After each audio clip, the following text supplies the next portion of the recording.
साथ में अपनी बात को आरंभ करना चाहता हूँ। माँ गायत्री के मंत्र के भीतर जो विज्ञान छुपा हुआ है वो मनुष्य के अंदर निहित देवत्व के जागरण का विज्ञान है। हम में से प्रत्येक के भीतर देवता होने की, एक सिद्ध पुरुष होने की, एक तपस्वी, एक योगी, एक संत, एक महात्मा होने की जो संभावना छिपी हुई है, उसको जगाने का जो विज्ञान है वो गायत्री मंत्र का विज्ञान है। जन्म जन्मांतरों के कर्म है, न जाने किन किन जन्मों से, न जाने किन किन योनियों में हम लोग भटके, और उसके बाद फिर ये मनुष्य की काया, मनुष्य की योनि नसीब हो पाई। और इन जन्मों में जहाँ पर हम लोग भटक करके आए, इनमें जो कर्म हमारे द्वारा हुए, उनके संस्कारों की कालिख हमारे चित्त पर जम जाती। और जब तक उन कर्मों की शुद्धि नहीं होती, तब तक मनुष्य का जीवन पीड़ा और दुख, पतन और पराभव, इनके झूलों के बीच में झूलता सा रहता है। व्यक्ति जीवन को जीता तो है, पर उसमें न तो सुख होता है, न शांति होती है, न दिशा होती है, न बोध होता है। बस आदमी जीवन को यदा कदा जिस किसी तरीके से जीता चला जाता है। जब तक भीतर से व्यक्तित्व की शुद्धता नहीं होती, पवित्रता नहीं होती, तब तक बाहर से जितने भी प्रयत्न किए जाते हैं वो आडंबर बन करके रह जाते हैं। अंदर से व्यक्तित्व की शुद्धता के लिए जिस प्रयत्न को और जिस प्रयास को हम लोग करते हैं, उसी को गायत्री तप साधना कह सकते हैं। और जब व्यक्ति गायत्री तप साधना को करने के लिए आता है दोस्तों, तो जो तथ्य महत्वपूर्ण हो जाता है, जो बात महत्वपूर्ण हो जाती है, वो ये हो जाती है कि वो जो परिवर्तन आए वो स्थायी हों, जो परिवर्तन आए वो सच्चे हों, और जो परिवर्तन आए वो हमारे भीतर से आए। बाहर से दिया गया आदेश आदमी के जीवन में संकल्प को जन्म नहीं दे पाता। अंदर से जब वो परिवर्तन उभर करके आता है, अंदर से वो भाव उभर करके आता है कि हमें गुरुदेव के लिए और गायत्री माता के लिए कुछ करने की आवश्यकता है, और वो भाव इतना प्रबल और इतना मुखर होता है कि उसके आगे दुनिया का और कोई भी सपना आदमी को छोटा नज़र आता है, तो फिर आदमी के जीवन में परिवर्तन आता है। हम लोग हिंदी में कहते हैं, पर उपदेश कुशल बहुतेरे। दूसरों को उपदेश देने वाले तो बहुत मिल जाते हैं, पर अपने जीवन को बदलने का पराक्रम दिखाने वाले कम मिलते हैं। और ये सौभाग्य गायत्री परिजनों के पास है कि हम लोगों के सामने आदर्श के रूप में, प्रेरणा के रूप में, आशा के रूप में परम पूज्य गुरुदेव का, परम वंदनीय माता जी का निष्कलंक, निष्कपट, निश्चल, निर्मल, प्रकाशित जीवन हम लोगों के सामने है, जिनके जीवन का एक एक आयाम, चाहे तप हो, चाहे साधना हो, चाहे उनकी आत्मीयता हो, चाहे उनकी पवित्रता हो, चाहे उनकी महानता हो, चाहे उनकी दिव्यता हो, उनके जीवन का एक एक आयाम उस शिखर पर जाकर के उपस्थित है, जहाँ पर यदि हम लोग प्रेरणा लेना चाहें और उससे एक एक अंश को अपने जीवन में उतारना चाहें, तो हमारा जीवन न जाने किस शिखर पर जाकर के उपस्थित हो सकता है। और जब व्यक्ति उस महान सत्ता को समर्पित होता है, तो उसके जीवन में चमत्कार भी घटते हैं। अभी हम लोग पिछले माह कोणार्क में थे, वहाँ पर उड़ीसा के राहत कार्य के लिए गए थे।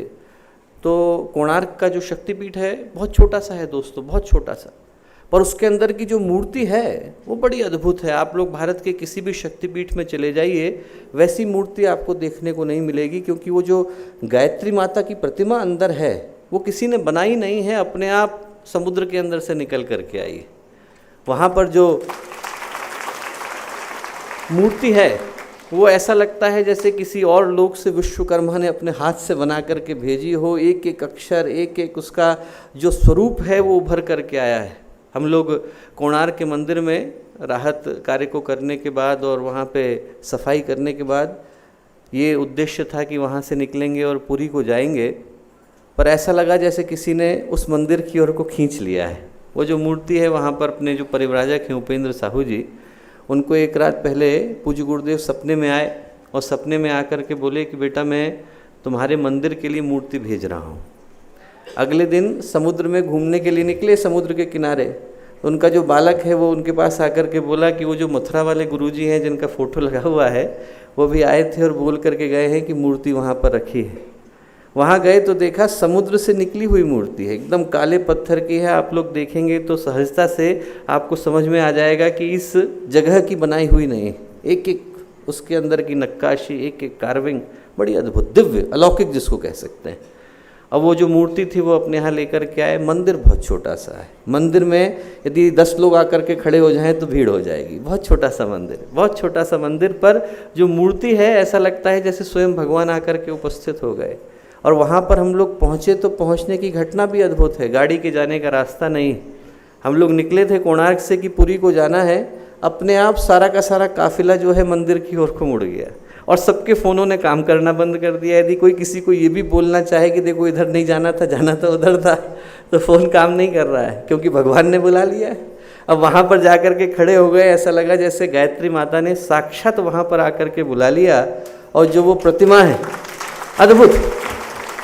ऐसे घटनाक्रम घटते हैं दोस्तों जब स्वयं व्यक्ति भगवान को समर्पित होता है और उस शक्ति का वरद हस्त हम में से प्रत्येक के ऊपर है। हम लोगों के लिए सौभाग्य की बात है कि वो शक्ति जो पूरी सृष्टि का निर्माण करती हैं, वो गुरु सत्ता जो इस पूरे युग के अधिपति हैं, वो परम पूज्य गुरुदेव, वो परम वंदनीय माता जी, जिनके जन्म लेने से ये भारत की धरती अपने आप को सौभाग्यशाली महसूस करती है, उनके साथ जुड़ने का सौभाग्य हम लोगों को मिल पाया है। एक देवी योजना का अंग बनने का सौभाग्य हम लोगों को मिल पाया है। तो एक बार स्थिर होकर अपने अंदर उपस्थित उसी देवत्व को, उसी महानता को याद करते हैं और उस शक्ति को पुकारते हैं जो पूरी सृष्टि को सद्बुद्धि की ओर, सन्मार्ग की ओर लेकर के चलती हैं।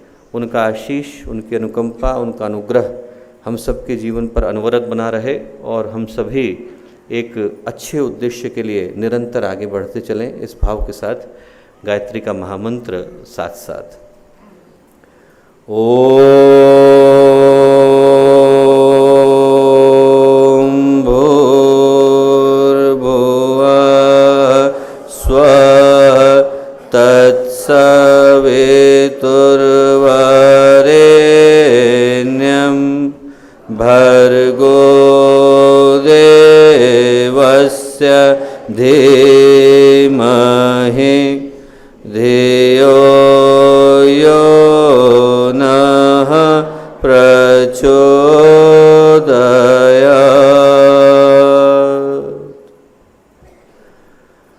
परम पूज्य गुरुदेव, परम वंदनीय माता जी के दिव्य संरक्षण में आज के इस पवित्र अवसर पर गायत्री जयंती की जो पूर्व वेला है, यहाँ पर शांति कुंज के इस देवीय प्रांगण में हम लोगों के साथ मंच पर उपस्थित आदरणीय श्री मिश्रा मामा जी, आदरणीय गौड़ मामा जी, आदरणीय ओपी शर्मा मामा जी, आदरणीय विष्णु पंड्या जी मामा जी, आदरणीय महाजन मामा जी, आदरणीय दुबे मामा जी, मंच पर उपस्थित सभी शांति कुंज के वरिष्ठ कार्यकर्तागण और भारत के और विश्व के विभिन्न स्थानों से आए गायत्री परिवार के सभी कार्यकर्तागण, भाइयों और बहनों, मित्रों, जब हम लोग किसी चीज़ को पहली बार देखते हैं, पहली बार यदि किसी चीज़ को देखने का अवसर हम लोगों को मिले तो वो चीज़ दिखने में छोटी सी दिखाई पड़ती है। बच्चे आगे की तरफ बैठे हैं, छोटे छोटे दिखाई पड़ते हैं, पर यदि थोड़ा समय गुजरने दे दिया जाए तो फिर उसी छोटी सी चीज़ को एक बड़े से आयोजन में बदलते, एक बड़े से प्रयास में बदलते देर नहीं लगती।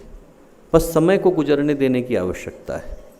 बीज है, बीज छोटा सा होता है, पर यदि उस बीज को खाद, पानी और धूप दे दिए जाएं, उसको फलने का, फूलने का, विकसित होने का, पुष्पित होने का, पल्लवित होने का इतना समय दे दिया जाए तो उस छोटे से बीज को एक विशाल वृक्ष में बदलते देर नहीं लगती। वो जो बीज इतना छोटा सा था कि चिड़िया उसको दाना समझ करके चुग जाती, उसको यदि समय दे दें तो वो उस वृक्ष में बदल जाता है कि जिसमें उसी चिड़िया को आसरा लेने के लिए आना पड़ता है।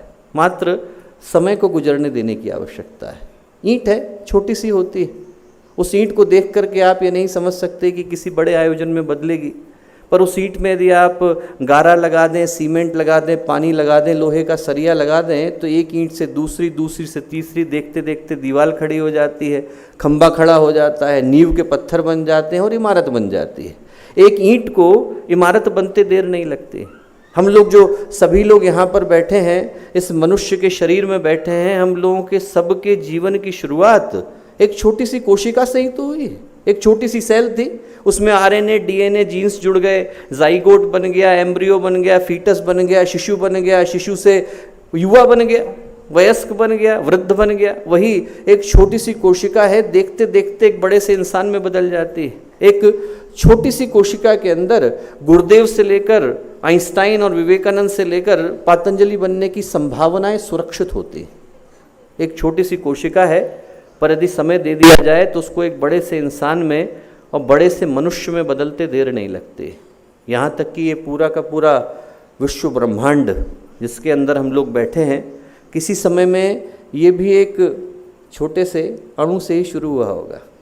हम लोग कहते हैं शास्त्रों में यथा पिंडे तथा ब्रह्मांडे, वो जो पिंड के अंदर है वही ब्रह्मांड के अंदर है, कि वो जो अणु के अंदर है वही विभु के अंदर है। अणुर्नियान महतो महियान। और भारतीय शास्त्री क्यों, यदि आज की तारीख में हम लोग भौतिक विज्ञान के सिद्धांत को पढ़ें तो आज का भौतिक विज्ञान भी इस सृष्टि की उत्पत्ति के लिए जिस सिद्धांत को सही मानता है वो भी यही कहता है कि इस पूरे ब्रह्मांड की शुरुआत एक छोटे से अणु से हुई थी। जो थ्योरी आज का भौतिक विज्ञान देता है, जो सिद्धांत देता है, उसका नाम है थ्योरी ऑफ सिंगुलैरिटी। सिंगुलैरिटी का क्या मतलब है? मतलब ये है कि जो हम लोग एटम जिसको बोलते हैं, एटम से भी छोटे छोटे पार्टिकल हैं जिनको सब एटमिक पार्टिकल बोलते हैं। एकदम अणु जिसको कि आप माइक्रोस्कोप से देखो, उसके अंदर भी छोटे छोटे हजारों पार्टिकल हैं जिनको आप सब एटमिक पार्टिकल बोलते हैं। और जो सबसे छोटा पार्टिकल है उसका नाम है प्रोटॉन।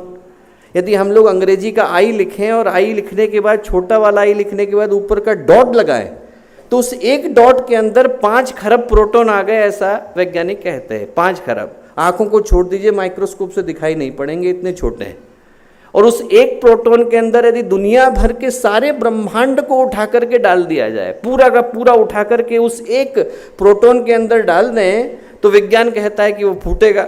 जब फूटा तो कहलाया बिग बैंग। और 1 सेकंड के अंदर जितना यूनिवर्स दिखाई पड़ रहा है, जितना ब्रह्मांड दिखाई पड़ रहा है, उसका 98% उस 1 सेकंड के अंदर उस अणु ने जन्म दे दिया। जितना दिखाई पड़ रहा है, ग्रेविटी आ गई, इलेक्ट्रोमैग्नेटिक फोर्सेस आ गई, मैटर एनर्जी सब कुछ आ गया। कहने का अर्थ मात्र इतना है दोस्तों, मैं क्वांटम फिजिक्स को बोलने के लिए यहाँ नहीं खड़ा हुआ, पर जिस बात की ओर इशारा करना चाहता हूँ, ये कहना चाहता हूँ कि एक अणु के अंदर ब्रह्मांड बनने की ऊर्जा छिपी पड़ी। इसीलिए एक अणु फट जाए तो पूरी की पूरी मानवता को तबाह करने की ताकत अपने अंदर रखता है। हम लोग जब शक्ति की संभावनाओं को तलाशते हैं तो इस बात को भूल जाते हैं कि शक्ति की शुरुआत बीज के अंदर होती है। आदमी विस्तार के अंदर शक्ति को ढूंढने की कोशिश करता है, पर उसकी संभावना एक छोटे से बीज के अंदर सुरक्षित है। एक बीज के अंदर वृक्ष बनने की संभावना सुरक्षित है। एक अणु के अंदर बम बनने की संभावना सुरक्षित है। एक कोशिका के अंदर एक मनुष्य बनने की संभावना सुरक्षित है। एक ईंट के अंदर इमारत बनने की संभावना सुरक्षित है। और एक शब्द के अंदर मंत्र बनने की संभावना सुरक्षित है। ऐसी ही एक संभावना, इस बात को थोड़ा ध्यान से आप सुनिएगा कि ऐसी ही एक संभावना, ऐसी ही एक ताकत और ऐसी ही एक शक्ति भारतीय ऋषियों ने, भारतीय चिंतकों ने जो इस धरती पर आकर के गए, एक से एक बढ़कर गंभीर वैज्ञानिक और गंभीर विद्वान और गंभीर चिंतक, उनने ऐसी ही एक शक्ति हमारी संस्कृति के भीतर भी एक ऐसा ही एटम बम छुपा करके रख दिया है जो दिखने में छोटा लगता है। 9 शब्द हैं, 24 अक्षर हैं, पर यदि वो फूट पड़े, यदि वो अपने संपूर्ण स्वरूप में प्रकट हो जाए तो पूरे ब्रह्मांड को, पूरी प्रकृति को, सारे गुणों को, सारे तत्वों को, सारे लोकों को, सारे प्राणियों को हिला देने की और कपा देने की ताकत अपने अंदर सुरक्षित रखता है। और उसका नाम है गायत्री महामंत्र। गायत्री महामंत्र के अंदर दोस्तों इतनी ताकत है कि इस सृष्टि को जन्म देने की, इस सृष्टि का संहार करने की, इस सृष्टि का आमूल चूल परिवर्तन करने की, उसका संवर्धन, उसका पोषण, उसका विवर्धन करने की ताकत अकेले गायत्री मंत्र के अंदर सुरक्षित है। पुराणों को आप लोग पढ़िए, पुराणों में क्या कहानी आती है? कहानी आती है कि जब सृष्टि की उत्पत्ति हुई तो ब्रह्मा जी को पुकारा गया। ब्रह्मा जी को पुकारा गया और ब्रह्मा जी जब आए तो आकाशवाणी हुई कि आप तप करिए, और तप करने के लिए मंत्र कौन सा दिया गया? गायत्री का मंत्र। जब भगवान सृष्टि का निर्माण करते हैं तो किस शक्ति को पुकारते हैं? गायत्री को पुकारते हैं। आप रामायण पढ़िए, रामायण में जब भगवान राम ने रावण के ऊपर तीर चलाया, निष्फल गया, कोई लाभ नहीं हुआ। उनने महर्षि अगस्त्य से आदित्य हृदय स्तोत्र मांगा, और आदित्य हृदय स्तोत्र की शुरुआत किससे होती है? गायत्री मंत्र से होती है। आदित्य हृदय स्तोत्र को अपने बाण पर धारण करा, गायत्री मंत्र को हृदय में धारण किया, और धारण करने के बाद जब भगवान राम ने रावण के ऊपर प्रहार किया तो रावण नेस्तनाबूद हुआ। जब भगवान असुरता का संहार करते हैं तो किसको पुकारते हैं? गायत्री को पुकारते हैं। आदमी कॉमन सेंस लगा करके देखे, जरा सा सामान्य सी बुद्धि लगा करके देखे कि जब स्वयं भगवान सृष्टि का निर्माण कर रहे हैं तो किस शक्ति को पुकार रहे हैं? गायत्री को पुकार रहे हैं। जब भगवान असुरता का संहार कर रहे हैं, स्वयं भगवान संहार कर रहे हैं, तो जिस शक्ति को पुकार रहे हैं? गायत्री को पुकार रहे हैं। जब भगवान वेदों का ज्ञान निःसृत कर रहे हैं तो जिस शक्ति को पुकार रहे हैं? गायत्री को पुकार रहे हैं, वेद माता। जब भगवान देवताओं की, प्राणियों की रचना कर रहे हैं, अधिदेवता बन रहे हैं, उपत्य देवता बन रहे हैं, उपदेवता बन रहे हैं, यक्ष गंधर्व किन्नर बन रहे हैं, दिति अदिति के पुत्र जन्म ले रहे हैं, सिंहिका आ रही है, व्याघ्र आ रहे हैं, तो भगवान जिस शक्ति को पुकार रहे हैं? गायत्री को पुकार रहे हैं। जब स्वयं भगवान उस शक्ति को पुकारते हैं दोस्तों, तो यदि हम और आप उस शक्ति को पुकारेंगे तो जीवन किस शिखर पर जाकर के बैठेगा ये कौन जानता है।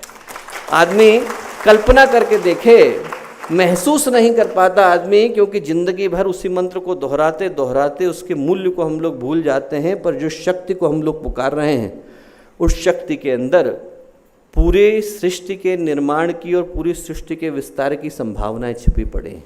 भारतीय संस्कृति का दोस्तों जितना भी ज्ञान है, उस सारी की सारी ज्ञान की यदि कहीं एक जगह पर बीज रूप में संभावना है तो वो गायत्री के अंदर है। हम लोग यदि गंगा सागर पर जाकर के खड़े हो जाएं तो गंगा सागर पर जाने के बाद गंगा अथाह दिखाई पड़ती है, स्टीमरों की आवश्यकता पड़ती है। और उसी गंगा को यदि आप गोमुख में जाकर के देखें तो छोटा सा गाय के मुख का ग्लेशियर है, वहाँ से निकल कर के आई। कई सारी नदियाँ तो छोटे छोटे तालाबों से, कुंडों से, झरनों से निकल कर के आती हैं। मुल्ताई में आप चले जाइए तो ताप्ती की शुरुआत एक कुंड से हो रही। दुनिया की जो दूसरी सबसे बड़ी नदी है नील नदी, जमीन के अंदर गड्ढे से निकल कर के आ रही। तो नदियाँ छोटी छोटी जगहों से निकलती हैं। उद्गम जो है वो छोटा हो सकता है, पर जो परिणाम होता है वो विस्तृत होता है। आदमी उद्गम से परिणाम का अंदाज़ा लगाने लग जाता है, पर ये भूल जाता है कि शुरुआत हमेशा छोटी होती है। वैसे ही जो भारतीय संस्कृति है दोस्तों, उसका विस्तार अतुलनीय दिखाई पड़ता है। यदि कोई पूरे भारतीय संस्कृति के साहित्य को पढ़ना चाहे तो सारे वेद हैं, उपवेद हैं, वेदांग हैं, उपनिषद हैं, पुराण हैं, महाकाव्य हैं, इतिहास हैं, षड्दर्शन हैं, श्रुतियाँ हैं, स्मृतियाँ हैं। उसका जो विस्तार है अनंत है। कई बार तो सिर्फ एक ही ग्रंथ को पढ़ने में आदमी का पूरा जीवन चला जाता है। सारे के सारे भारतीय संस्कृति के सारे साहित्य को पढ़ पाना, सारी शिक्षाओं को, सारे चिंतन को समाहित कर पाना कभी कभी एक जन्म में संभव नहीं हो पाता। पर यदि उस पूरी भारतीय संस्कृति को किसी एक जगह पर व्यक्ति को पढ़ना है तो वो गायत्री मंत्र के अंदर पढ़ सकता है। यदि आपने एक गायत्री मंत्र समझ लिया और उसकी शिक्षाओं को, उसके चिंतन को, उसके गुण को, उसके अंदर के जो दर्शन है, जो उसके अंदर का तत्व है, उसको यदि हमने अपने व्यक्तित्व के अंदर समाहित कर लिया तो आदमी को कुछ और पढ़ने की आवश्यकता नहीं है। जैसा फिजिक्स में कहते हैं कि यदि आपने E=mc² पढ़ लिया तो आपको क्वांटम फिजिक्स समझ में आ गई, आपको और कुछ पढ़ने की आवश्यकता नहीं। पुराण में यदि हम लोग पढ़ें तो कूर्म पुराण में कहते हैं कि यदि आप सारे के सारे वेदों को, शास्त्रों को उठाकर तराजू के एक पलड़े पर रख दो और दूसरे पर गायत्री मंत्र को रखो तो गायत्री मंत्र तब भी भारी नजर आएगा, तब भी भारी ही नजर आएगा, तब भी गायत्री का जो वजन है वो भारी ही होगा। वेदों के अंदर यदि आप लोग पढ़ते हैं तो वेदों में शतपथ ब्राह्मण कहता है गयान प्राणान त्रायते स गायत्री, प्राणों की रक्षा करने वाली गायत्री कहलाती है कि गायत्री के एक एक मुख से एक एक वेद निकल करके आया। और वाल्मीकि रामायण पढ़िए आप, वाल्मीकि रामायण में 24,000 के करीब श्लोक हैं, 600 अध्याय हैं, 6 सर्ग हैं, और हर 1000 श्लोक के बाद गायत्री मंत्र का एक संपुट लगा हुआ है। एक संपुट गायत्री मंत्र का हर 1000 श्लोक के बाद लग गया। श्रीमद् भागवत में भी यही हुआ। तो कहने का अर्थ इतना ही है दोस्तों कि इतना सारा अथाह, इतना सारा विस्तार आपको गायत्री मंत्र का देखने को मिलता है। यदि हम लोग भारतीय संस्कृति के किसी भी अध्याय को, भारतीय संस्कृति की किसी भी प्रेरणा को पढ़ने की कोशिश करें तो एक बात हम लोग स्पष्ट रूप से देख सकते हैं कि सारी की सारी शिक्षाएं, सारा का सारा चिंतन यदि किसी एक जगह पर समाहित देखने को मिलता है तो गायत्री के अंदर देखने को मिलता है। जो हम लोगों के जीवन का सबसे बड़ा सौभाग्य रहा दोस्तों वो यही रहा कि परम पूज्य गुरुदेव ने गायत्री का यह मंत्र हमारे साथ बचपन से पकड़ा दिया। हम लोग पले बढ़े उसी चिंतन के साथ, और यदि आज हम अपने जीवन में और अपने व्यक्तित्व में उन शिक्षाओं को आत्मसात कर पाने की स्थिति में होते हैं तो जीवन का और व्यक्तित्व का कायाकल्प होना सुनिश्चित हो जाता है।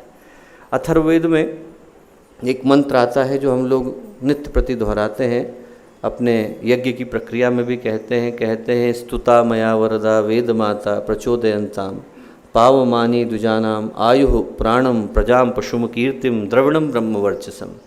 ये क्या कह रहा है? ये कह रहा है कि जो व्यक्ति निरंतर गायत्री मंत्र की उपासना करते हैं उनको 7 लाभ होते हैं। उनके जीवन में 7 लाभों का होना सुनिश्चित हो जाता है। इन लाभों में से 5 तो भौतिक हैं, 5 तो लौकिक हैं, 5 तो सांसारिक हैं, और जो 2 लाभ हैं वो आध्यात्मिक हैं।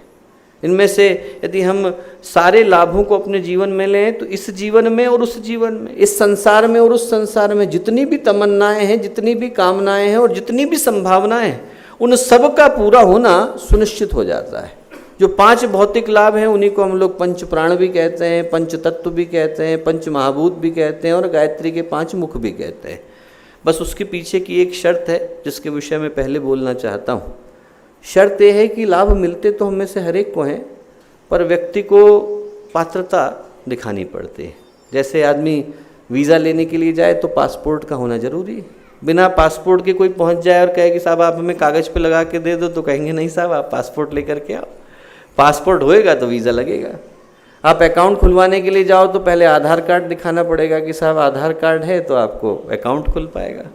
आदमी को यदि कुछ चीज़ चाहिए, आदमी को जॉब चाहिए तो पहले डिग्री दिखानी पड़ती है। तो पहले पात्रता का उद्घोष करना पड़ता है। पहले आदमी को ये बताना पड़ता है कि जो चीज़ दी जा रही है उसको ले पाने के लिए हम लोग योग्य हैं, उसको ले पाने के लिए हम लोग सही स्थिति में हैं, सही मनस्थिति में हैं, सही परिस्थिति में। यदि वो हम दिखा पाने की स्थिति में होते हैं, वो बता पाने की स्थिति में होते हैं दोस्तों, तो फिर आदमी इन लाभों को ले पाने की स्थिति में होता है। तो जो पहला लाभ मिलता है वो मिलती है आयु। और आयु का मतलब ये नहीं है कि आदमी को लंबी आयु मिले। आयु का मतलब है कि जितनी आयु मिले उतनी अच्छी मिले। आदमी को जितनी देर के लिए जीवन मिले उतनी देर के लिए श्रेष्ठ मिले, निरोगी मिले, खुशहाल मिले, अंदर से तृप्त, अंदर से तुष्ट, अंदर से संतोषी जीवन मिले।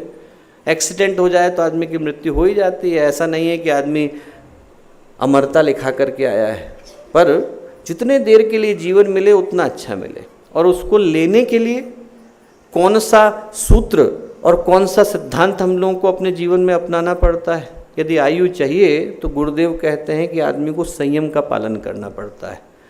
संयम का सीधा सरल सा सिद्धांत है दोस्तों, बहुत ज़्यादा कॉम्प्लिकेटेड नहीं है। संयम का सिद्धांत मात्र इतना है कि हम कमाते कितना है महत्वपूर्ण नहीं है, गंवाते कितना है महत्वपूर्ण है। आदमी यदि 10,000 रुपये की जॉब करता हो और 10,000 में से 7,000 रुपये जो है वो खर्चा करता हो, 3,000 रुपये बचाता हो, तो साल के अंत में 36,000 रुपये बचा लेगा। और दूसरा व्यक्ति है जो 60,000 रुपये कमाता है पर 70,000 रुपये कमाता है, तो वो जो 60,000 है वो भी उसके लिए कम पड़ जाएंगे। आपने कमाया कितना ये जरूरी नहीं है, गंवाया कितना है जरूरी है। संयम का सिद्धांत है कि हम अपनी शक्ति को बचाते कहाँ पर हैं। शक्ति का अर्जन कर रहे हैं वो तो अच्छी बात है, पर शक्ति का हम लोग संयम कर रहे हैं कि नहीं, ये जानना गायत्री मंत्र की पहली शर्त है, पहली ताकत है। जो चीज़ साथ लेकर के जाने की आवश्यकता है वो है संयम। एक संत की कथा आती है कि एक संत थे, उनसे उनके शिष्यों ने पूछा, उनने पूछा कि गुरुदेव एक बात बताइए कि मनुष्य है और मनुष्य के अंदर संभावनाएं तो अपरिमित हैं, इन्हीं के मध्य से बड़े बड़े महापुरुष निकल करके आते हैं, बड़े बड़े ज्ञानी लोग निकल करके आते हैं, बड़े बड़े विद्वान निकल करके आते हैं। बोले फिर क्या कारण है कि इतनी सारी संभावनाओं के होते हुए भी मनुष्य अपना जीवन जो है वो दीन की तरह से, दरिद्र की तरह से और बड़े दुखी व्यक्ति की तरह से गुजारता है? क्या कारण है, ऐसा क्या कारण है? संत ने उत्तर नहीं दिया और कहा कि ऐसा करो, 2 बाल्टियाँ लेकर के आओ, एक बाल्टी में तो पानी भर दो, एक बाल्टी खाली लाओ। लेकर के आ गए। उनने एक लोटा उनको दिया, लोटे में तली नहीं थी, छेद था नीचे की तरफ। उनने कहा ऐसा करो बेटा कि ये जो लोटा है इससे पानी लो इधर से और इस बाल्टी को भर दो। शिष्य अचरज में पड़े। उन्होंने कहा कि साहब ऐसा कैसे होएगा? बोले इसमें तो तली ही नहीं है, इसमें तो छेद ही छेद है। बोले इस लोटे से इसको कैसे भरेंगे हम? संत बोले बेटा ऐसा ही मनुष्य के साथ है। आदमी जो है नीचे के सुराखों को खोल देता है तो ऊपर ऊर्जा नहीं पहुंच पाती। आदमी के जीवन में उन्नति होती है यदि ऊर्जा यहाँ पहुँचे। आदमी के जीवन में ऊर्जा होती है यदि आदमी अपने चिंतन को, अपने भावनाओं को, अपने उद्देश्यों को ऊपर की ओर लगाता है। यहाँ पर मालिक बैठा हुआ है, घर में 2 तले हैं, एक नीचे का कमरा है, एक ऊपर का कमरा है, पाइप एक ही जा रहा है। हमने ऊपर वाले को पानी पहुंचाना था, नीचे वाले नल खोल दिए हैं। अब यदि आदमी नीचे के नल खोल करके बैठ जाएगा तो ऊपर वाले को तो मिलेगा नहीं, ऊपर वाले को कुछ मिल नहीं पाता, नीचे के सारे सुराख खा जाते हैं। संयम की एक ही परिभाषा है, गुरुदेव ने कहा कि ऊर्जा को उस जगह पर लगाया जाए जहाँ पर लगाने की आवश्यकता है। हम लोग यहाँ पर आएँ तो एक अपनी समीक्षा इस दृष्टि से करें कि हमारी ऊर्जा जा किधर को रही, विचार किधर को जा रहे हैं, क्या उस जगह पर लग रहे हैं जहाँ लगने की आवश्यकता है? विचारों का संयम हो। इंद्रियां उस जगह पर लग रही हैं जहाँ लगने की आवश्यकता है। जीव तो वही है, आप बोल भी उतना ही सकते हो, खा भी उतना ही सकते हो, पर उसको हम सही जगह पर लगा रहे हैं कि नहीं? इंद्रिय का संयम आए, अर्थ का संयम आए, विचार का संयम आए, समय का संयम आए, ये सारी चीज़ों का संयम आता है दोस्तों, तो आदमी को जीवन उतना ही मिला है। वही 24 घंटे मिले हैं, वही हफ्ते में 7 दिन मिले हैं, वही साल में 12 महीने मिले हैं, वही एक साल के अंदर 365 दिन मिले हैं। पर आदमी उस समय का, उस ऊर्जा का, उस इंद्रिय की शक्ति का, उस विचार का, उस अर्थ का सही से संयम करता चला जाता है तो आदमी के जीवन की दिशा बदल जाती है। महापुरुषों को यदि हम लोग उठा करके देखें तो उतना ही जीवन था। विवेकानंद तो 39 ईयर्स तक ही जिए, 39 वर्ष तक ही जिए। शंकराचार्य 32 वर्ष तक ही जिए, पर कितना सारा काम करके गए। आदमी के पास समय बहुत सारे लोगों से कम ही था, पर जब व्यक्ति भगवान से जुड़ जाता है तो पहली जो चीज़ की आवश्यकता है वो है संयम। संत तुकाराम थे, तो संत तुकाराम के पास लोग गए, उनसे पूछा कि साहब आपकी उम्र कितनी है?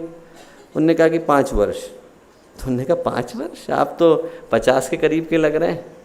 तुकाराम बोले भगवान से 5 ही वर्ष पहले जुड़ा, उससे पहले का जीवन याद करने का नहीं, उसके बाद का जीवन याद करने का। जब आदमी जुड़ जाता है, संयमित हो जाता है, तो फिर आदमी की जो ऊर्जा है, आदमी की शक्ति है, वो बड़ी दिशा में बढ़ चलती है। एक जब आदमी के जीवन में चिंतन आ जाए, पहला है संयम। अभी हमारे यहाँ पर एक सज्जन थे, उन्होंने 3 वर्ष पहले PhD के लिए अप्लाई किया और उम्र है उनकी 92 ईयर्स। तो मैंने उनसे पूछा, मैंने कहा बाबूजी आप PhD करना चाहते हैं इस उम्र में, क्यों? बोले देखिए आपने साहब प्रोस्पेक्टस में क्या लिखा है? तो हमने देखा प्रोस्पेक्टस में, बोले आपने न्यूनतम आयु लिखी है, अधिकतम नहीं लिखी है। बोले हम तो PhD करेंगे इस उम्र में। तो आदमी किस उम्र में क्या कर सकता है, आदमी को लगे कि साहब हमारे अंदर ऊर्जा नहीं, हर उम्र में आदमी के अंदर संभावना है। पहली जो चीज़ गायत्री मंत्र हमें सिखाता है दोस्तों, वो ये सिखाता है कि आदमी संयम को ले, संयम को ले, इंद्रिय संयम को ले, अर्थ संयम को ले, समय संयम को ले, विचार संयम को ले। फिर चीज़ आती है प्रजा, पशु, कीर्ति और प्राण। प्राण सही पूछा जाए तो हमारे अंदर जितनी भी मूल्य, जितनी भी योग्यता, जितनी भी संभावना है वो प्राण के कारण है। आदमी का प्राण निकाल लो आप, प्राणी नहीं रह जाएगा, आदमी लाश बन जाएगा। जो मूल्य है वो आदमी के अंदर प्राण के कारण है। बाहर लिफाफे का क्या मूल्य है? जो कीमत है वो तो चिट्ठी की है। लिफाफे को आदमी कितना भी सुंदर कर ले, बड़ा अच्छा परफ्यूम लगा ले लिफाफे के ऊपर और लिफाफे को कुमकुम रोली से डाल ले, अंदर एंथ्रेक्स का पाउडर भरा हुआ हो तो करेगा क्या? लिफाफे के अंदर बम भरा हुआ हो तो आदमी करेगा क्या? जो चिट्ठी की कीमत है, जो कीमत मजमून की है, कीमत आवरण की नहीं है, कीमत तत्व की है, कीमत शरीर की नहीं है, कीमत प्राण की है। शरीर तो आज है कल नहीं रहता, पर जो प्राण है वो सदा रहता है। जो कीमत है वो व्यक्ति के अंदर प्राण की है। पहले भी एक चुटकुला सुनाया था मैंने कि एक जगह पर गूगल थे, विकिपीडिया थे, आपस में बहस कर रहे थे और गूगल बोला देखो साहब हमारा कितना नाम है, हमारे ऊपर लोग, करोड़ों लोग जो हैं वो रोज़ गूगल पे चेक करते हैं। विकिपीडिया बोला भाई उतने ही मेरे वेबसाइट पे आके लोग चेक करते हैं। फेसबुक बोला अरे आपने हमें तो देखा ही नहीं, हमारी वॉल पे कितने सारे लोग लिखते हैं। व्हाट्सएप बोला अरे खरबों लोग हैं जो रोज़ व्हाट्सएप को यूज़ करते हैं। इंटरनेट बोला कि तुम में से एक भी मेरे बगैर नहीं चलेगा, मैं नहीं होऊंगा तो एक भी नहीं चलेगा। फ़ोन का चार्जर बोला आवाज़ धीरे करके बात करो, मैं नहीं होऊंगा तो तुम में से एक भी नहीं चलने वाला है। चार्जर निकल गया तो कुछ भी नहीं चलेगा। हमारा जो चार्जर है वो तो प्राण के अंदर है। प्राण निकल जाए तो आदमी बड़ा बनता हो, आदमी के हम तो नोबेल प्राइज विनर थे, हम तो फिल्म के अभिनेता थे, हम तो क्रिकेट के खिलाड़ी थे, चार्जर निकल गया। ऐसा भगवान ने चेकआउट का नोटिस भेज दिया है, अब कुछ नहीं होएगा। आदमी वहीं पर इतिहास के पन्नों में शामिल हो जाता है। जो कीमत है वो प्राण के कारण है। और हमारे शरीर को प्राण देने का काम माँ गायत्री करती है। इधर से सूर्य से हम प्राण लेकर के आते हैं, उधर चंद्रमा को देते जाते हैं। इसीलिए आप छोटे से बच्चे को देखो, बच्चे के अंदर प्राण कितना भरा हुआ होता है। आप छोटे से बच्चे को उठा करके यदि कमरे के अंदर रखोगे तो एकदम हवाई जहाज की तरह से भागता है, पकड़ना मुश्किल हो जाता है, ऊपर है नीचे है, कभी ऊपर चढ़ गया कभी नीचे चढ़ गया। और जब व्यक्ति धीरे धीरे उम्र के दूसरे पायदान की तरफ जाता है तो वही बच्चा दिन में 25 चक्कर लगाएगा। 3 मंजिल का कमरा है, रोकना मुश्किल हो जाएगा आदमी को। 3 सीढ़ियाँ चढ़नी है, 3 सीढ़ियाँ उतरनी है, क्योंकि अभी सूर्य से प्राण लेकर के आया है। और उधर हम चंद्रमा को उधार चुकाते जा रहे हैं। जिस दिन चंद्रमा पूरा ले लेता है उस दिन आदमी का प्राण समाप्त, खत्म हो गया। हम सूर्य से निरंतर प्राण को लेते रहें, ये काम गायत्री करती है। ये काम करने का उद्देश्य गायत्री का है। सूर्य है, सूर्य के 2 रूप हैं दोस्तों, एक तो स्थूल रूप है और एक सूक्ष्म रूप है। स्थूल सूर्य से हम लोग ऊर्जा लेते हैं। ये प्लांट हैं, इनको फोटोसिंथेसिस करनी है तो सूर्य से ऊर्जा लेंगे। नदियां हैं, इनको बादल बनाने हैं तो सूर्य से ऊर्जा लेंगे। हम लोगों को यदि ऊर्जा चाहिए, यदि आप सूर्य की ऊर्जा नहीं लेंगे, प्रकाश नहीं आएगा तो विटामिन डी नहीं मिलेगा, विटामिन बनने बंद हो जाएंगे, मिनरल बनने बंद हो जाएंगे। ये सारा का सारा कहाँ से आ रहा है? स्थूल सूर्य से आ रहा है। पर प्राण सूक्ष्म सूर्य से आ रहा है। स्थूल सूर्य का जो ऊर्जा है वो किरणें लेकर के आती हैं, और सूक्ष्म सूर्य का जो प्राण है वो गायत्री मंत्र के शब्द लेकर के आते हैं। इसीलिए हम लोग कहते हैं गयान प्राणान त्रायते स गायत्री। हमें पता नहीं चल रहा, दिखाई नहीं पड़ता है, तो दुनिया में बहुत सी चीज़ें नहीं दिखाई पड़ रही हैं। आप एक मोबाइल से दूसरे मोबाइल पे बात करो तो आपको दिख रहा है क्या मैसेज ट्रेवल करता हुआ? नहीं दिख रहा, पर जा रहा है। वैसे ही जो गायत्री माता के एक एक शब्द के माध्यम से प्राण हमारे पास लौट करके आ रहा है, दिख नहीं रहा पर हमारे प्राणों को पुष्ट करता है। चल हम वहीं से रहें। हमारे अंदर प्राण भरने का काम गायत्री मंत्र के शब्द करते हैं। फिर चीज़ मिलती है, प्रजा है, पशु है, द्रविड़ है। ये तीनों के तीनों दोस्तों, प्रजा, पशु, कीर्ति, द्रविड़, ये सब मिलते उनको हैं जो प्रेम देते हैं। प्रेम है जिसके अंदर, उसको लोगों का प्रेम मिल पाता है। जो दूसरों को देंगे वो दूसरों से ले पाते हैं। आदमी को जो है यदि कहीं पर पद मिल जाए और पद का अभिमान हो सकता है सामने वाला डर के मारे 2 मिनट के लिए हाँ हाँ कर देगा। प्रेम नहीं मिलता उससे। आदमी को जो है दूसरे का वो मिल जाता है, समर्थन मिल जाता है, सहयोग मिल जाता है, पर प्रेम नहीं मिल पाता। गुरुदेव ने कहा कि जो व्यक्ति गायत्री मंत्र के पथ को अपने जीवन में अपनाते हैं, उस पथ पर चलते हैं, उनको 3 चीज़ें मिलती हैं। उनको मिलता है देवी अनुग्रह, उनको मिलता है आत्मसंतोष, उनको मिलता है लोक सम्मान।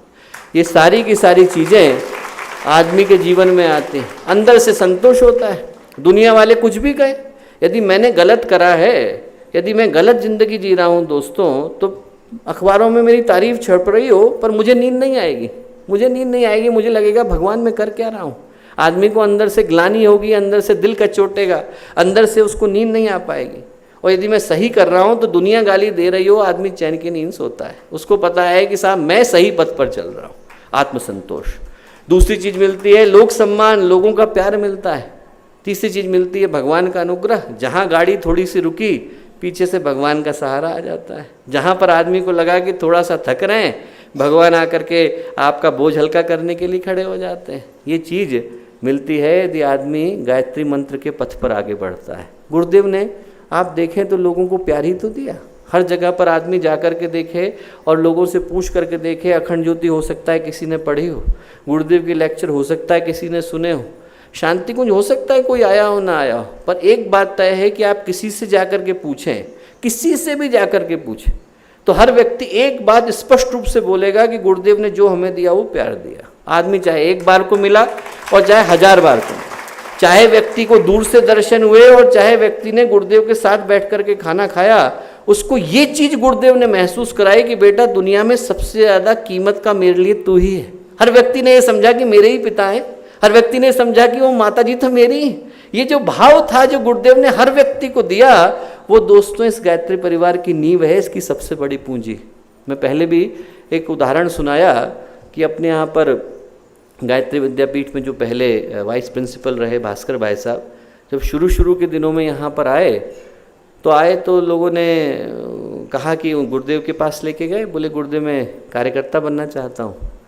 तो गुरुदेव बोले कि बेटा तू क्या करता था वहाँ, जमशेदपुर के थे है। तो उनने कहा कि गुरुदेव मैं पढ़ाता था, फिज़िक्स पढ़ाते थे। उनने बीएड किया हुआ था, फिज़िक्स पढ़ाते थे। तो गुरुदेव बोले बेटा हमारे यहाँ तो स्कूल है नहीं, 72-73 की बात। बोले और क्या कर सकता है? बोले मैं गुरुदेव गाड़ी चला सकता हूँ। तो गुरुदेव बोले ठीक है बेटा, एक ही गाड़ी है शांति कुंज में, UTJ 3199। बोले तो चलाना। उस समय में हुआ करती थी जोंगा गाड़ी, तो भास्कर भाई साहब ने चलाई और पूज्य गुरुदेव के शरीर छोड़ने तक, वंदनिया माता जी के शरीर छोड़ने तक उन्हीं ने गाड़ी चलाई। एक दिन हरिद्वार गए, हरिद्वार में डोसे बन रहे थे तो उनके मन में बड़ी इच्छा हुई कि साहब डोसे मुझको मिल जाएं। जेब टटोली तो पैसे नहीं, बड़े दुखी हो गए कि देखो हम आश्रम आ गए तो इतने पैसे नहीं रह गए, जमशेदपुर में थे तो अच्छा खासे पैसे थे, आराम से डोसे खा लेते जब मन करता। यहाँ आए तो मिश्रा बाबा जी ने कहा कि भास्कर गुरुदेव बुला रहे हैं। तो गुरुदेव के पास गए, गुरुदेव ने कहा बेटा गाड़ी निकाल। गाड़ी में आके माता जी गुरुदेव दोनों बैठ गए। बोले गुरुदेव कहाँ जाना है? बोले ऋषिकेश पहुँच गए। कहाँ जाना है? तो गुरुदेव बोले मद्रास कैफ़े ले चल। अब तो नाम बदल गया, उस ज़माने में मद्रास कैफ़े हुआ करता था मुनि की रेती पर। वहाँ पहुँचे तो बोले बेटा अंदर से 3 मसाले डोसे ले आ, मेरे लिए, माता जी के लिए, अपने लिए, लेकर के आ जा। अंदर गए, लेकर के आए। गुरुदेव ने कहा अरे बेटा भास्कर मैं तो प्याज खाता नहीं, मेरे वाला तू खा ले। माता बोली बेटा मैं भी नहीं खाती, मेरा वाला भी तू ही खा ले। भास्कर ऐसा बोले कि मैंने 3 मसाले डोसे खाए, जिंदगी भर के लिए तृप्त हो गया, दोबारा खाने का मन नहीं किया। जो खूबसूरती है दोस्तों, ये कहानी कितनी बार भी सुनाओ और कम ही पड़ती है। एक खूबसूरती सबसे बड़ी इस बात की है कि आप ये तो देखें कि ये उस व्यक्ति के साथ है जिनने 3400 किताबें लिखी, हजारों लेक्चर दिए, 4000 के करीब पूरे केंद्र गुरुदेव की स्थापना के थे। आदमी निरंतर काम कर रहा है, हजारों लोगों से मिल रहा है। हम लोग तो कोई महत्वपूर्ण काम नहीं कर रहे। उतनी देर के लिए कोई व्यक्ति आता है और हम लोग टीवी का मैच ही देख रहे हैं और बच्चा आकर के कुर्ता हिलाए तो आदमी गला घोंटने को तैयार हो जाता है। अभी ऐसा कोई महत्वपूर्ण काम नहीं कर रहा है।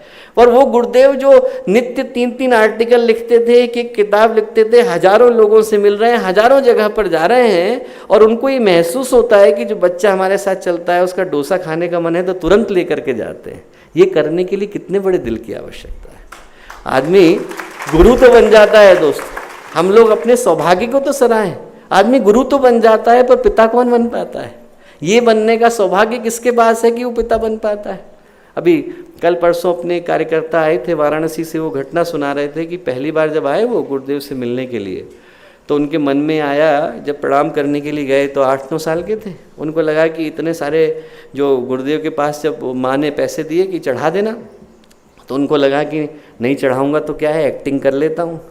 तो उनने जो है इस हाथ में ऐसे एक्टिंग करी कि डाल रहे हैं और इस पैसा जेब में डाल दिया, अपनी जेब में। तो उनने ऐसे एक्टिंग करी, गुरुदेव हंसे, हाथ रोका, जेब की ओर इशारा किया। उनको लगा कि इनको कैसे पता चल गया। गुरुदेव ने समझा करके भेजा, बेटा माँ ने जो किया है वो करना चाहिए। अब आप कल्पना करके देखो, एक बच्चे के साथ तो ये किया, एक दूसरे बच्चे की घटना सुनाता हूँ कि क्या किया। दूसरा बच्चा था, माँ के पैसे लेकर के आ गया। यहाँ पर अभी बैठे नहीं हैं, अपने पुराने कार्यकर्ता हैं शांति कुंज के, माँ के पैसे लेकर के आ गए और वो जेब में 100 रुपये उस जमाने के लेकर के आ गए कि मैं गुरुदेव को चढ़ाऊँगा, पहली बार आए थे और चढ़ाऊँगा। तपोभूमि में गुरुदेव लेक्चर दे रहे थे और देने के बाद ऊपर से उठ करके आए, लेक्चर देते देते सबसे पीछे गए, बच्चा बैठा हुआ था, सिर पर हाथ रखा, बोले 1 रुपया जेब से निकाला, बोले बेटा तेरी जेब में 100 रुपये है, 1 रुपया और ले जा, माँ को दे करके आना। वो गुरुदेव ने उनको दिया। जिस बच्चे के मन में चोरी का भाव आया उसको ये सिखाया कि चोरी नहीं करनी चाहिए। जिस बच्चे के मन में चोरी इसलिए आई कि गुरुदेव को देना है, उसको 1 रुपया और दे करके भेजा कि बेटा माँ को दे करके आना। ये क्या है दोस्तों? ये प्रेम है। ये प्रेम गायत्री परिवार की पूंजी है और ये प्रेम गायत्री मंत्र हम लोगों को सिखाता है। और कुछ दे न दें पर लोगों को आत्मीयता तो दें, और कुछ दे न दें पर लोगों को प्यार तो दें। आदमी भूल जाता है दोस्तों, जो गायत्री परिवार है वो अभियान के रूप में, हम लोगों को गुरुदेव ने सैनिकों के रूप में भर्ती किया है। तो क्या है, हम में से हर एक के हाथ में गुरुदेव ने तलवार पकड़ा दी है। तलवार पकड़ाई है कि युद्ध लड़ना है। आदमी युद्ध लड़ने के लिए जाता है, कार्यक्रम करना है। जब कार्यक्रम नहीं होता, युद्ध नहीं होता, तो तलवार चलाना नहीं भूलता है, तब आदमी एक दूसरे पे चलाने लग जाता है। तो गुरुदेव कहते हैं कि बेटा तलवार चलाना भी जरूरी है पर म्यान में रखना भी जरूरी है। जिस समय में आदमी और कुछ न कर रहा हो उसमें एक दूसरे के लिए परेशानी बने, जरूरी नहीं है। ये याद रखें कि हमारा बड़ा उद्देश्य क्या है। उस समय में ये याद रखें कि हम लोग संगठित हैं, हम लोग एक दूसरे को प्यार दे रहे हैं तो मिशन को किन ऊंचाइयों पर ले जाएंगे। और कौन सा संगठन है जिसके पास ये सौभाग्य है कि करोड़ों के करीब लोग हैं और सारे के सारे एक ही पिता की संतान है, एक ही माता की संतान है, एक ही उद्देश्य के लिए समर्पित है। यदि सबकी भावनाएं, सबके उद्देश्य, सबका चिंतन, सबका एक भाव एक जगह पर केंद्रित हो जाए दोस्तों, तो गायत्री परिवार शिखर पर पहुंचने से कोई रोक नहीं सकता। आदमी के अंदर ये भाव आ जाए। दूसरी जो चीज गायत्री मंत्र देता है वो देता है एक दूसरे के प्रति प्रेम, अपनापन, आत्मीयता, एक ये भाव कि दूसरे को आगे बढ़ाने के लिए हम लोग क्या कर सकते हैं। और देता है द्रविड़। द्रविड़ का मतलब पैसा नहीं होता दोस्तों, धर्म के अनुसार पैसा होता है। पैसा तो मिल जाता है, आदमी भाग रहा है इधर से उधर, परेशान है, पैसे के लिए निरंतर लगा हुआ है, पर पैसे के आ जाने से आदमी के मन में शांति आ जाती हो ऐसा नहीं है। आदमी भटक रहा है, पैसा मिल गया, पैसा मिल जाने से आदमी के मन में शांति नहीं आती। गायत्री मंत्र कहता है कि आदमी पैसा तो कमाए, पर पैसा कमाने के साथ साथ धर्म के अनुसार कमाए, भटक भटक करके न कमाए। और इसके बाद गायत्री मंत्र 2 आध्यात्मिक लाभ देता है दोस्तों। पहला जो है वो इस उद्देश्य के साथ देता है। और देने का उद्देश्य क्या है? देने का उद्देश्य है कर्मों की सफाई करना, कर्मों की शुद्धि, संस्कारों की शुद्धि, चित्तों की शुद्धि। ये शुद्धि करने का काम जो है वो गायत्री मंत्र का है। ये आज हम लोग जिस जगह पर है, जो भी हम लोगों को भूमिका मिली हुई है, जो भी जीवन है, जो भी योनि मिली हुई है, जो भी शरीर मिला हुआ है, जो भी आसपास की संभावनाएं मिली हुई हैं, जो मेरा व्यक्तित्व है, जो मेरी परिस्थितियां हैं, ये सारे के सारे मेरे पहले के द्वारा किए गए कर्मों के कारण मुझको मिला है। मैं जो आज हूँ ये पहले के कर्मों के कारण हूँ, और मैं जो कल होऊंगा वो आज के कर्मों के कारण होऊंगा। कर्म का सीधा सरल सा सिद्धांत है, इसमें न कोई कन्फ्यूज़न है और न कोई कंसेशन है। इसमें ऐसा नहीं है कि किसी एक को कंसेशन मिल जाता हो, किसी दूसरे को न मिलता हो। हर एक को समान रूप से कर्म भुगतना पड़ता है। कर्म प्रधान विश्व रचि राखा, जो जस करहीं सो तस फल चाखा। तुलसीदास जी कह के गए कि कर्म के अनुसार ये पूरा का पूरा संसार है और बचने की संभावना नहीं है। कृतुमय पुरुष, आदमी यहाँ पर आया है तो कर्म करना पड़ेगा। शास्त्र कहते हैं कर्म तो करना पड़ेगा। कौन सा करें कौन सा न करें, ये गायत्री मंत्र सिखाता है।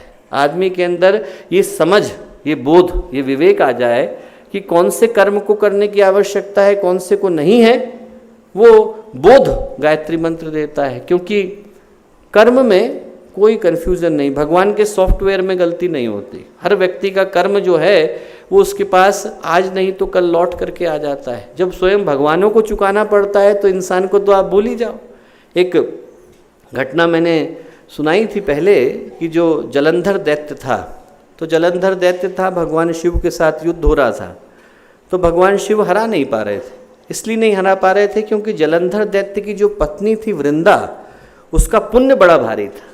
तो भारी पुण्य होने के कारण जलंधर दैत्य को इतना सहारा और संबल था कि हरा नहीं पा रहे थे। मंदोदरी के पुण्य के कारण रावण भारी हो गया था, तो इसीलिए जो है वृंदा के पुण्य के कारण जलंधर भारी हो गया था। तो जब भगवान ने भगवान विष्णु से सहायता मांगी, भगवान विष्णु ने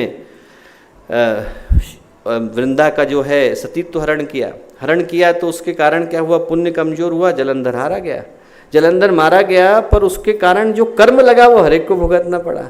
उसके कारण जो कर्म लगा, तो भगवान विष्णु जब भगवान राम के रूप में धरती पर आए तो उनको अपनों का विछोह सहना पड़ा।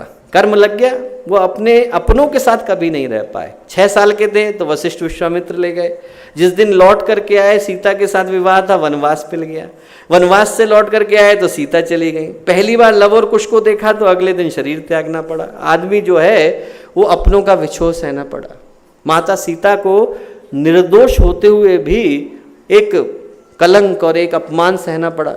और जब माता सीता को सरयूवासी कह रहे थे, अयोध्यावासी कह रहे थे कि साहब उनको निकाला जाए, तो वहाँ पर सबसे पहले तो वाल्मीकि आ गए। वाल्मीकि ने कहा कि साहब आप बाकियों को छोड़ दो, इस युग की छोड़ दो, मेरी 4 युगों की तपस्याएं ले लो, मैं कहता हूँ कि माता सीता निर्दोष है। लोगों ने नहीं सुना।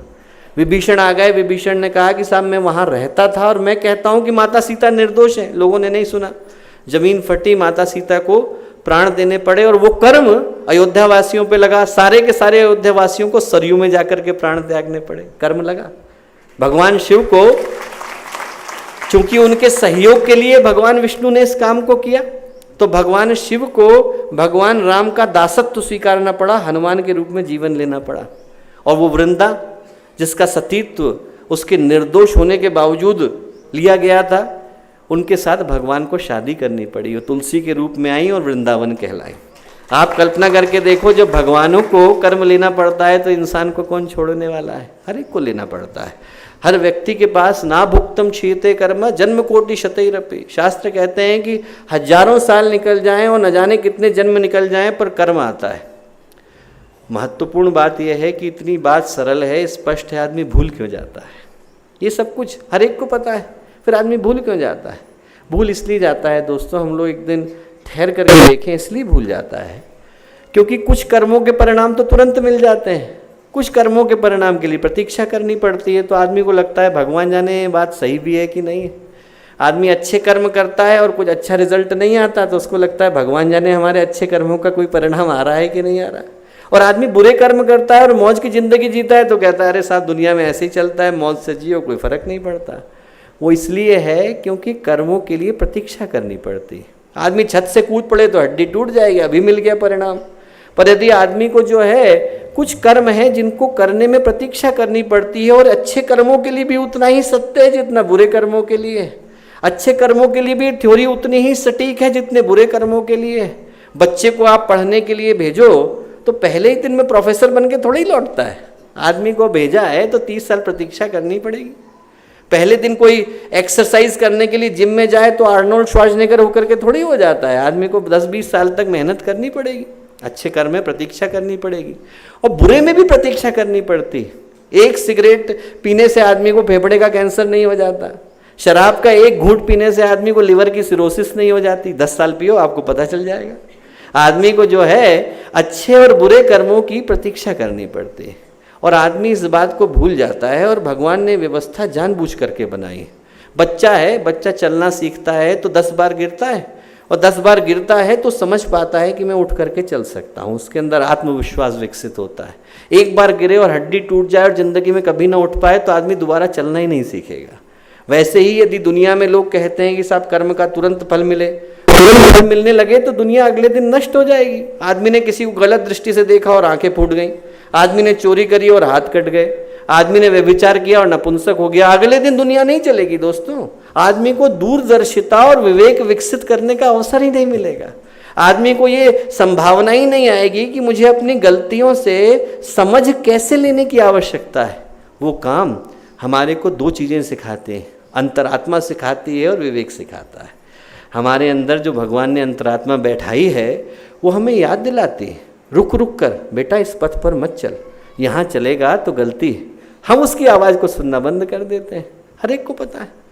दुर्योधन की कहानी आती है कि दुर्योधन से विदुर ने पूछा, उनने पूछा कि एक बात बताओ साहब, आप जो है ये एक ही स्कूल में गए हो युधिष्ठिर के साथ, युधिष्ठिर आपका भाई है और दोनों एक ही स्कूल में गए, दोनों को पढ़ाने वाले टीचर एक ही थे, कृपाचार्य द्रोणाचार्य, आप लोग रहते भी एक ही गुरुकुल में थे, शिक्षाएं भी एक जैसी मिली हैं और अच्छी बातें आपको पढ़ाई गई हैं, खराब तो किसी ने नहीं पढ़ाई। फिर दुर्योधन से विदुर ने पूछा कि आप सारे काम अधर्म के करते हो और युधिष्ठिर सारे काम धर्म के करता है, ऐसा क्यों है? तो दुर्योधन बोला, जानापि धर्मम नच में प्रवृत्ति, जानता हूं कि धर्म क्या है, करूंगा नहीं। जानापि अधर्मम नच में निवृत्ति, जानता हूं कि अधर्म क्या है, छोड़ूंगा नहीं।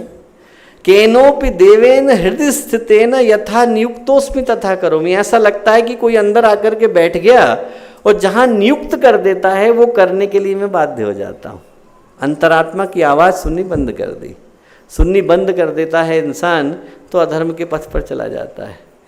हमारे पास अंतरात्मा की आवाज़ को सुनने के लिए कान हो और विवेक को फॉलो करने के लिए बुद्धि हो, ये 2 चीज़ गायत्री देती है। विवेक का मतलब सही क्या है, गलत क्या है, आदमी को ये समझ रहे कि आगे जीवन को किस तरह जीने की आवश्यकता है, ये चिंतन गायत्री का मंत्र देता है।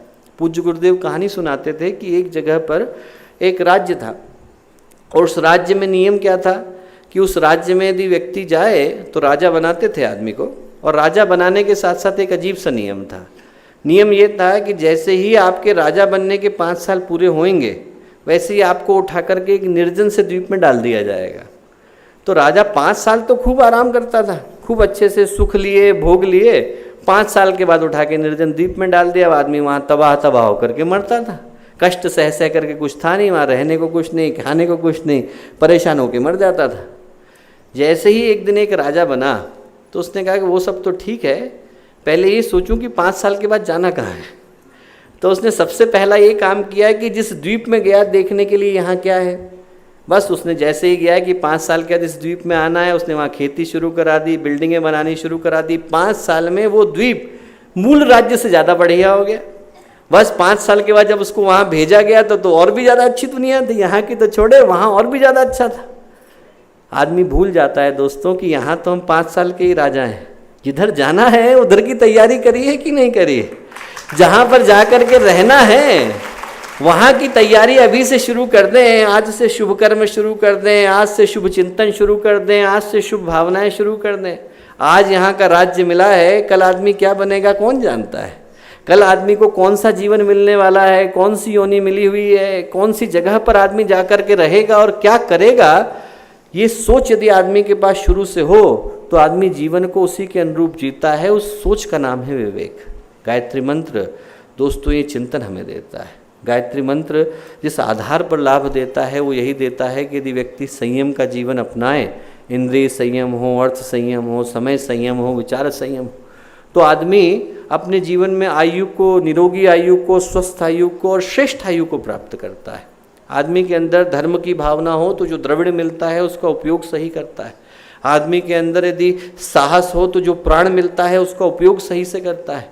आदमी के अंदर प्रेम हो तो प्रजा, पशु, कीर्ति सब मिलते हैं। आदमी के अंदर यदि अंतरात्मा की आवाज़ सुनने की भावना हो और विवेक जागृत हो, दूरदर्शिता हो, चिंतनशीलता हो, तो फिर आदमी अपने अंदर ब्रह्मवर्चस्व को प्राप्त करता है। आदमी अपने अंदर उस शिखर को प्राप्त करता है जिस शिखर को प्राप्त करने के लिए आया। हम लोग यहाँ पर आए हैं दोस्तों, और गुरुदेव इस स्थान पर लोगों को बुलाते तभी हैं जब वो उनके अंदर किसी तपस्या की संभावना को देखते हैं। यहाँ पर कोई भी व्यक्ति भूले और भटके नहीं आता। आदमी सब्जी खरीदने के लिए तो जाता है, पेट्रोल भरवाने के लिए जाता है, आदमी पढ़ने के लिए जाता है, आदमी जॉब करने के लिए जाता है, पर आदमी भगवान के यहाँ जाता नहीं है, बुलाया जाता है। आप लोग यहाँ पर बुलाए गए, और बुलाए गए इस आशय के साथ हैं कि हर व्यक्ति के अंदर गुरुदेव ने कोई संभावना देखी। आप पढ़े लिखे हैं, गांव से हैं, शहर से हैं, आप अमेरिका में नौकरी करते हैं कि आप एक छोटे से स्थान से आए, इससे फ़र्क नहीं पड़ता। जो आपके अंदर तप की अग्नि जलती हुई दिखाई पड़ती है उसको देखकर आपको यहाँ बुलाया गया है। और बुलाया गया है तो आदमी को अपने अंदर अपने आप से पूछने की आवश्यकता है कि जब हम यहाँ पर हैं तो अपने जीवन के साथ कर क्या रहे हैं। इन सिद्धांतों को हम अपने जीवन में आत्मसात कर रहे हैं कि नहीं कर रहे हैं। इन सिद्धांतों को यदि हम अपने जीवन में उतार रहे हैं और श्रेष्ठता की ओर अपने जीवन को लेकर के जा रहे हैं तो गायत्री मंत्र और उसकी शिक्षाओं को अपने जीवन में धारण कर पाने का और उन लाभों को प्राप्त कर पाने का सौभाग्य हमको मिल सकेगा। अंत में बस एक छोटी सी कहानी सुनाकर मैं बात को समाप्त करता हूँ कि एक भगवान बुद्ध के समय की घटना है। एक व्यक्ति था मक्खली गोशाल।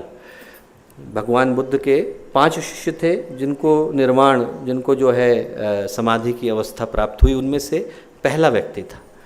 तो जिस दिन मक्खली गोशाल भगवान से मिलने के लिए आया तो अंदर कक्ष में प्रवेश किया, भगवान मुस्कुराए, वो मुस्कुराया और समाधि लग गई। तो आनंद को बड़ा आश्चर्य हुआ। आनंद को लगा कि साहब मैं तो 40 साल से रह रहा हूँ आपके पास और ये व्यक्ति आकर के मुस्कुराता है और समाधि मिल जाती है, ये क्या तरीका है। तो उन्होंने भगवान से कहा, तो भगवान बुद्ध बोले कि ऐसा है आनंद, 2 बातें याद रखो। बोले क्या? बोले ऐसा है जो व्यक्ति जो मांगता है उसको मिलता वो है। बोले जब तुम पहली बार मेरे पास आए थे तो क्या मांगा था? बोले जब पहली बार आए थे तो तुमने मांगा था कि मेरी 3 शर्तें पूरी हों। एक तो मैं आपके कक्ष में सोऊं, तो मैंने तुम्हें हमेशा मेरे कक्ष में सुलाया। एक आपने कहा कि हमेशा मैं जिससे मिला हूँ उससे आप मिलो, मैंने किसी व्यक्ति को मना नहीं किया। तीसरा तुमने कहा कि मेरे सारे प्रश्नों का उत्तर दो, तो मैंने तुम्हारी सारी जिज्ञासाओं को पूरा किया। बोले इसमें समाधि कहाँ है? इन 3 प्रश्नों में तुमने निर्वाण कब मांगा था? बोले यदि मांगा नहीं तो मिलेगा कैसे? और बोले वो मक्खली गोशाल एक ही सोच लेकर के आया कि मुझे भगवान के पास समाधि चाहिए, इसके अलावा और कोई प्रश्न नहीं था। जैसे ही उसने मुझे देखा वो पूर्णता मिल गई। तो हम लोग गुरुदेव के पास हैं तो पूछें कि हम लेकर के क्या आए, हमारे मन में कामना क्या है। हम भगवान के सामने खड़े हैं, हम उस व्यक्ति के सामने खड़े हैं जिनकी युगों युगों की तपस्या से सृष्टि चल रही है। हम उन गुरुदेव माता जी के शिष्य हैं जिनको आप अभी नहीं जानते, अरे महान है वो। उनका शिखर हम लोग नहीं जानते, उनका अंत हम लोग नहीं जानते, उनका विस्तार हम लोग नहीं जानते। उनके पास हम लोग खड़े हैं तो अपने आप से पूछें कि यदि गुरुदेव से कुछ मांगना ही है तो कम से कम समाधि तो मांगे। यदि गुरुदेव से कुछ मांगना ही है तो साधना की पूर्णता तो मांगे। छोटी चीज़ें तो पूरी हो ही जाती हैं, शरीर के कष्ट चले ही जाते हैं, वो तो डॉक्टर भी दूर कर देगा। आदमी को जो काम 5 रुपए की पैरासीटामोल की गोली कर देगी, उसके लिए भगवान के आगे हाथ फैलाने का काम करने की क्या जरूरत है। जो चीज़ आपको एक छोटी सी आइबुप्रोफेन की गोली कर देगी, उसके लिए भगवान के आगे खड़े होने की आवश्यकता क्या है। भगवान से मांगे तो समाधि तो मांगे। दूसरा, भगवान बुद्ध बोले कि ऐसा है आनंद, दुनिया में 4 तरह के घोड़े होते हैं। बोले पहले घोड़े वो होते हैं जिनको इशारा पर्याप्त होता है, आपने किया खड़े हो जाएंगे। बोले दूसरे घोड़े वो होते हैं जिनको प्यार से सहलाना पड़ता है। बोले तीसरे घोड़े वो होते हैं जिनको डंडा मारना पड़ता है। बोले चौथे घोड़े वो होते हैं जिनको डंडा भी मारो तो भी नहीं हिलते। बोले आप कल्पना करके देखो कि आप कौन से वाले घोड़े हो।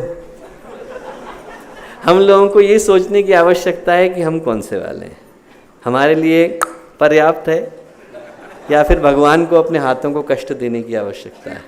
यदि हमारे पास वो भाव आ जाए कि गुरुदेव ने इशारा किया है, फिर सोचने की आवश्यकता नहीं है, वो देख ही रहे हैं, वो जानते ही हैं कि सही पद क्या है। माता जी को पता ही है। हम लोगों को अपनी बुद्धि लगाने की आवश्यकता क्या है। हम यदि अपनी सारी ऊर्जा इस बुद्धि को लगाने में लगा देंगे कि ये पद सही है कि वो पद सही है, ये तरीका सही है वो तरीका सही है, तो वो क्यों बैठे हैं। वो बैठे हैं, उनको पता ही है पद क्या है भाई। उनको सारा पता है, योजना कहाँ है, अभियान कहाँ है, जाना कहाँ है, रास्ता कौन सा है, कौन सी जगह पर जाकर के क्या करना है। हमें तो वो करने की आवश्यकता है जो करने के लिए वो हमें लेकर के आए। बुद्धि का काम उन पे छोड़ दें और भावना को गुरुदेव के चरणों में लगाएं तो आदमी शिखर पर जाकर के पहुंचता है। ये सोच हम लोग यहाँ से इस गायत्री जयंती के शुभ अवसर पर लेकर के जाएं। हम सबके जीवन में उनकी अनुग्रह की, उनकी अनुकंपा की लहरें बार बार आएँ। सबका जीवन श्रेष्ठता तक उत्कृष्ट